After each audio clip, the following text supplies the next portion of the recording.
1/3 November 24, 1944. Northfield, Tinian and Elliefield, Saipan.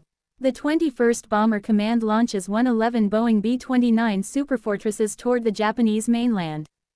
Brigadier General Wood Hansel commands the American Strategic Bombing Force from his headquarters on Guam. Silver bombers carrying 277 tons of bombs against the Nakajima Aircraft Company's Musashino engine plant on Tokyo's outskirts. What Japanese fighter pilots discover this morning will shatter their understanding of aerial warfare and reveal a technological gap that no amount of courage or determination can overcome. Captain Tatsuya Yamada adjusts his oxygen mask in the cockpit of his Kawasaki K-61 Hine at Chofu Airfield outside Tokyo. The morning briefing emphasized intercepting enemy bombers with maximum altitude advantage. Intelligence reports indicate large four-engine bombers operating from newly captured Mariana Islands bases flying at unprecedented heights. Yamada volunteers for the high-altitude interception mission that promises difficult combat against an enemy whose capabilities remain largely unknown. His aircraft carries four 12.7 mm machine guns and two 20 mm cannons, weapons designed for combat at conventional altitudes where Japanese fighters excelled. The altitude challenge emerged from Japan's limited experience against American heavy bombers in China during early 1944. Those B-24 Liberators and older B-7 Flying Fortresses operated at altitudes Japanese fighters could reach, typically between 20,000 and 25,000 feet. Major Tishi Meta had developed specialized climbing tactics based on those encounters, emphasizing gaining altitude before engagement rather than climbing during combat. A pilot already at altitude possessed energy advantages that could overcome defensive armament. But the morning's intelligence reports suggested these new bombers operated far higher than anything previously encountered. The 21st Bomber Command represents America's most powerful Pacific strategic deployment since the Diddle Raid of 1942. The command would eventually total over 1,000 aircraft operating from 5 major airfields across Saipan, Tinian, and Guam, with pressurized cabins designed specifically for extreme high-altitude operations over vast Pacific distances. This construction philosophy differed fundamentally from previous American bombers. The B-17 Flying Fortress and B-24 Liberator used unpressurized crew compartments that required heavy flight suits and oxygen masks, limiting their effective operational ceiling to around 25,000 feet. American designers prioritized altitude capability in the B-29, accepting complexity in exchange for operational sanctuary above enemy interceptor range. The pressurization system allowed crews to work in shirt sleeves at altitudes where unpressurized aircraft crews would struggle with cold and hypoxia. Yamada's formation includes K-61 high-end from the 244th Century and Nakajima K-44 Shoki interceptors from the 47th Centi, climbing desperately from multiple airfields around Tokyo at maximum sustainable rate.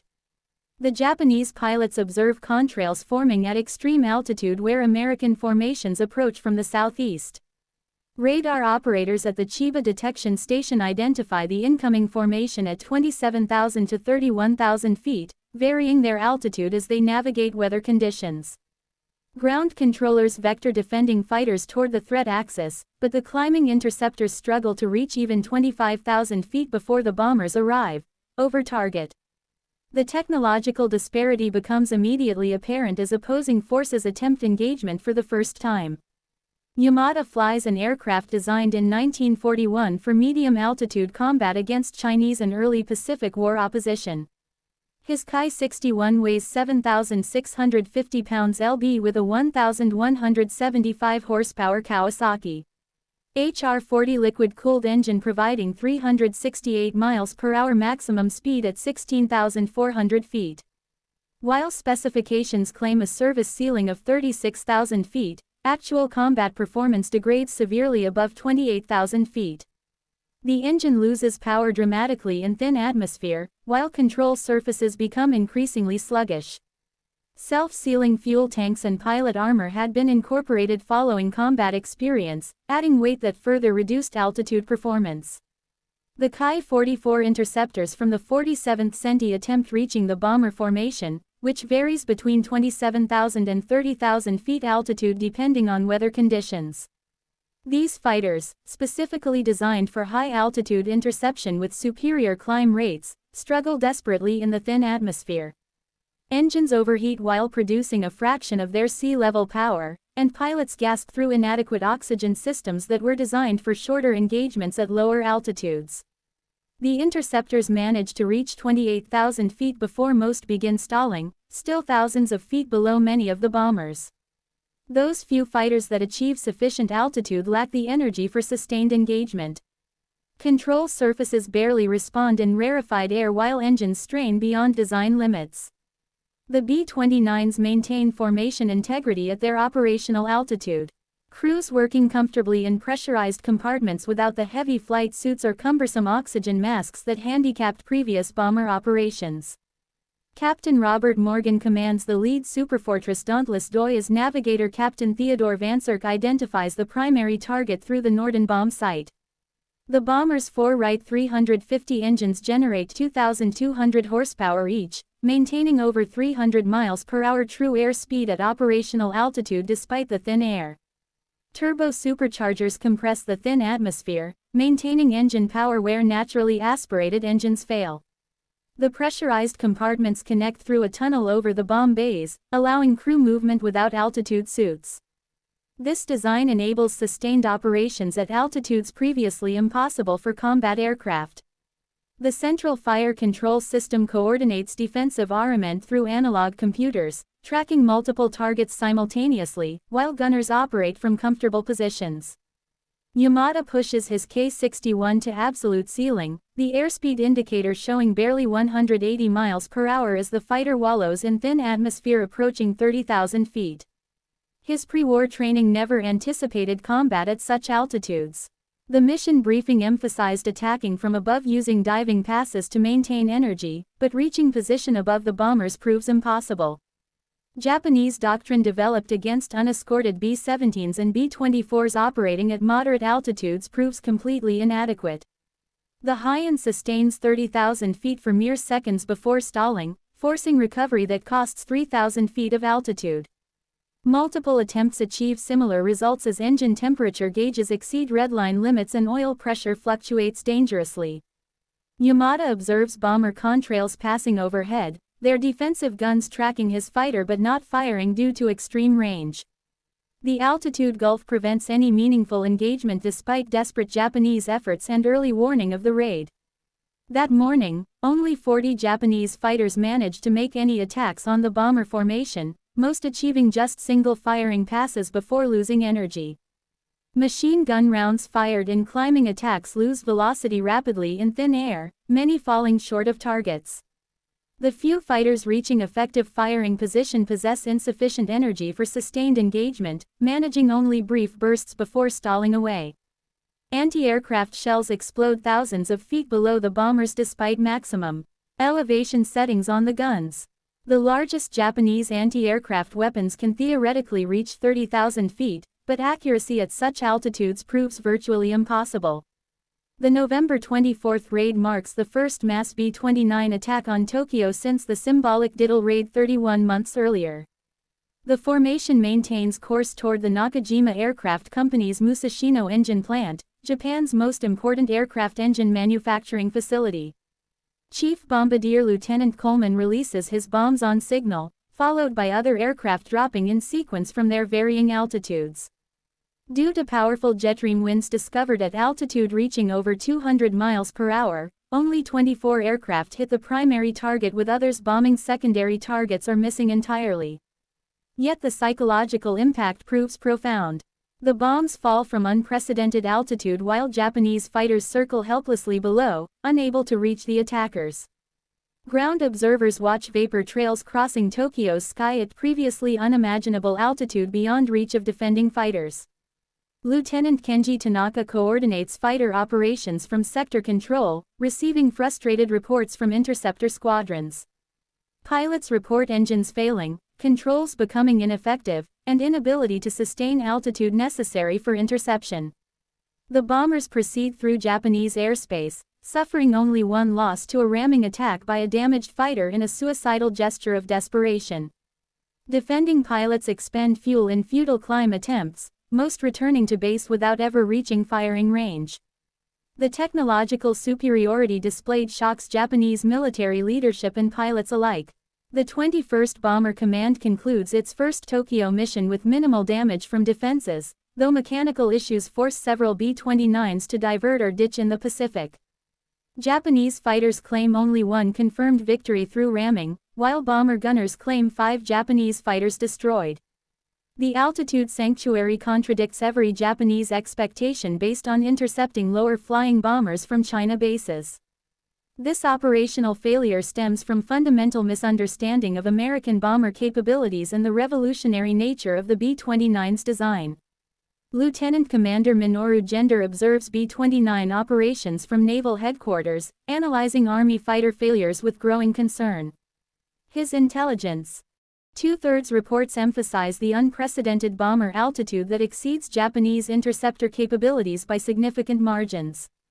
Even the Navy's latest fighters cannot effectively engage at such heights. The strategic implications suggest requirements for completely new aircraft designs or alternative defensive methods. But Japan lacks time and resources for such development. The intelligence failure reflects limited technical information about American pressurization technology and turbo-supercharged engines. Innovations that transformed high-altitude operations. Japanese planning had assumed enemy bombers would operate at conventional altitudes below 25,000 feet. Based on all previous experience, the B-29's pressurized cabin concept remained poorly understood by imperial military analysts who failed to grasp its implications for combat operations. Previous American bombers operating from China bases flew at altitudes Japanese fighters could reach, reinforcing these assumptions. December 3, 1944 brings another concentrated B-29 attack against Tokyo with 86 aircraft targeting the same Musashino plant. The Japanese response evolves based on the November experience. Captain Teruhiko Kobayashi of the elite 244th Senti implements new tactics, positioning his fighters at maximum altitude before the bombers arrive, hoping to dive on them with energy advantage. But even starting from optimal position, the K-61s cannot reach bomber altitude. The formation includes specially modified interceptors with reduced armor, removed radios, and minimal ammunition to save weight. These stripped fighters achieve marginally better altitude, but still fall short of effective engagement height. Lieutenant Saburo Hayashi leads a specialized ramming unit called Hagakuur-tai, formed from volunteer pilots willing to sacrifice themselves. The unit's aircraft strip all unnecessary weight, including most armament and armor protection, carrying only enough fuel for one-way missions to achieve maximum altitude. The modified K-61 fighters climb toward the approaching formation with emergency boost engaged, accepting certain engine damage. Manifold pressure exceeds manufacturer limits while cylinder head temperatures approach failure point. Pilots breathe pure oxygen for 30 minutes before takeoff, but the inadequate oxygen systems still cause hypoxia symptoms during extreme altitude attempts. Most fighters stall around 30,000 feet, still below effective engagement altitude. Sergeant Masaoki achieves 31,500 feet in his lightened K-61 before attempting a ramming attack against a straggling B-29. The bomber's defensive guns fire continuously as the fighter approaches from below in a zoom climb. Multiple 50 caliber rounds strike the Ki-61, but Itaki maintains his collision course. At the last moment, his fighter loses energy, stalling 500 feet below target before entering an uncontrollable spin. The pilot recovers at 20,000 feet, his aircraft too damaged and lacking fuel to attempt another climb. The ramming attacks achieve occasional successes when bombers descend due to mechanical problems, but cannot systematically counter the high-altitude threat. Through December 1944, B-29 losses remain minimal while Japanese cities begin suffering strategic damage. The defending pilots experience profound frustration, watching their homeland attacked while remaining powerless to intervene effectively. Traditional samurai warrior spirit proves meaningless against technological barriers preventing combat engagement. Pilots report feelings of helplessness and shame at their inability to protect Japan despite willingness to sacrifice their lives. Major General Curtis Lame assumes command of the 21st Bomber Command in January 1945, analyzing high-altitude daylight raid effectiveness with his characteristic intensity. Initial missions achieve poor accuracy due to the jetrime winds discovered at bombing altitude, sometimes exceeding 250 miles per hour. These winds, unknown before B-29 operations, push bombers rapidly across targets, making accurate bombing nearly impossible. Navigation proves difficult. While bombs drift miles from intended targets, regardless of bombardier skill, cloud cover frequently obscures targets during winter months, forcing radar bombing with minimal precision. The combination of factors means less than 10% of bombs hit intended targets. Lame faces pressure from Washington to produce better results. After analyzing the tactical situation, he implements a revolutionary change in March 1945, ordering low-altitude night incendiary attacks against urban areas. This decision transforms the air war over Japan. B-29s strip defensive armament except tail guns carrying maximum incendiary bomb loads. The altitude reduction from 30,000 feet to 5,000 to 9,000 feet eliminates the jetrime problem while bringing bombers within range of Japanese defenses. The tactical shift means Japanese fighters can suddenly achieve effective interception altitude, fundamentally changing combat dynamics. March 9, 1945 witnesses Operation Meeting House, the devastating Tokyo firebombing mission that reshaped strategic bombing doctrine. The attack force of 334 B-29s approaches at 5,000 to 9,000 feet altitude, finally within reach of all Japanese fighter types. Night conditions and the unexpected tactical change initially confused Japanese defenses. Lieutenant Yoshio Mitsuyoshi scrambles in his Nakajima Ki-44 from Matsudo Airfield, finally able to reach bomber altitude without difficulty. But night combat presents entirely different challenges. Without airborne radar or effective ground control, Japanese fighters struggle to locate targets in darkness. Searchlights illuminate individual bombers, while anti-aircraft guns engage at point-blank range for the first time. Ki-44s and Ki-61s conduct desperate single attacks without radio coordination or formation support. Mitsuyoshi achieves multiple firing passes against B-29s, observing hits on engine nacelles and fuselages. Several bombers stream flames and lose altitude, but most continue to their targets despite damage. The superfortresses demonstrate remarkable durability, absorbing tremendous punishment while proceeding to targets.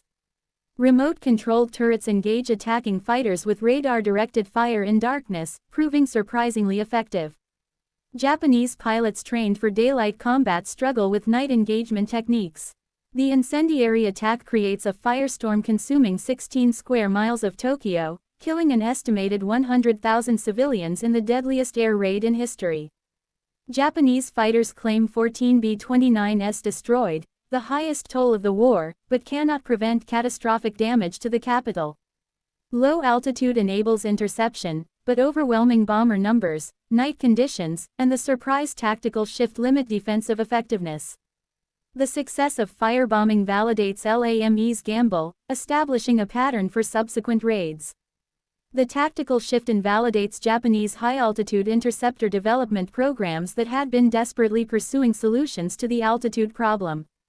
Resources devoted to high-altitude engine development and pressurization research become irrelevant overnight. Imperial Navy Lieutenant Sadamu Kumachi flies the new Mitsubishi J-2M Raiden interceptor during B-29 raids over Nagoya in early 1945. The Raiden's supercharged CAS engine enables a 36,000 feet ceiling, theoretically sufficient to engage B-29s. But combat at extreme altitude proves nearly impossible even when fighters can reach bomber height. Controls barely respond while the engine produces minimal power despite supercharging. Pilots report inability to maintain pursuit curves or lead targets effectively in the thin air, even when reaching bomber altitude. Fighters lack performance for effective engagement. The Raiden requires perfect positioning before bomber arrival to attempt even a single firing pass. Climbing pursuit from below remains impossible once bombers pass overhead. Many pilots experience oxygen system failures causing disorientation or unconsciousness at altitude. The few successful interceptions occur against damaged stragglers descending from formation, not healthy bombers at operational altitude. April 1945 brings coordinated kamikaze attacks against B-29 formations. As conventional interception continues proving inadequate, the Japanese military formally organizes special attack units specifically targeting B-29s. Corporal Koshi Agawa successfully rams B-29 Torchi over Kawasaki on April 12. Both aircraft destroyed in the collision. This same day witnesses one of the most celebrated acts of heroism in B-29 operations. Staff Sergeant Henry Irwin earns the Medal of Honor when a phosphorus flare explodes prematurely in his aircraft. The device burns through Irwin's face and body, destroying his nose and blinding him. Despite horrific injuries, Irwin carries the flaming device through the bomber to the cockpit window, saving 11 crew members. His sacrifice exemplifies the courage shown by both sides despite the technological mismatch. Special attack units form at multiple bases with pilots volunteering for certain death missions against the Silver bombers. These ramming attacks achieve limited success, destroying perhaps 10 B-29s throughout the war, a tiny percentage of the bomber force. The psychological impact on American crews exceeds the tactical results, knowing that enemy pilots will deliberately ram their aircraft. Yet even successful ramming attacks cannot significantly impact the bombing campaign's effectiveness. The central fire control system on B-29s proves remarkably effective against Japanese fighters despite reduced gun positions compared to B-17s. Computer-controlled turrets track multiple targets simultaneously while gunners operate from pressurized compartments rather than exposed positions. Japanese pilots report unprecedented defensive fire accuracy with the automated system maintaining tracking even during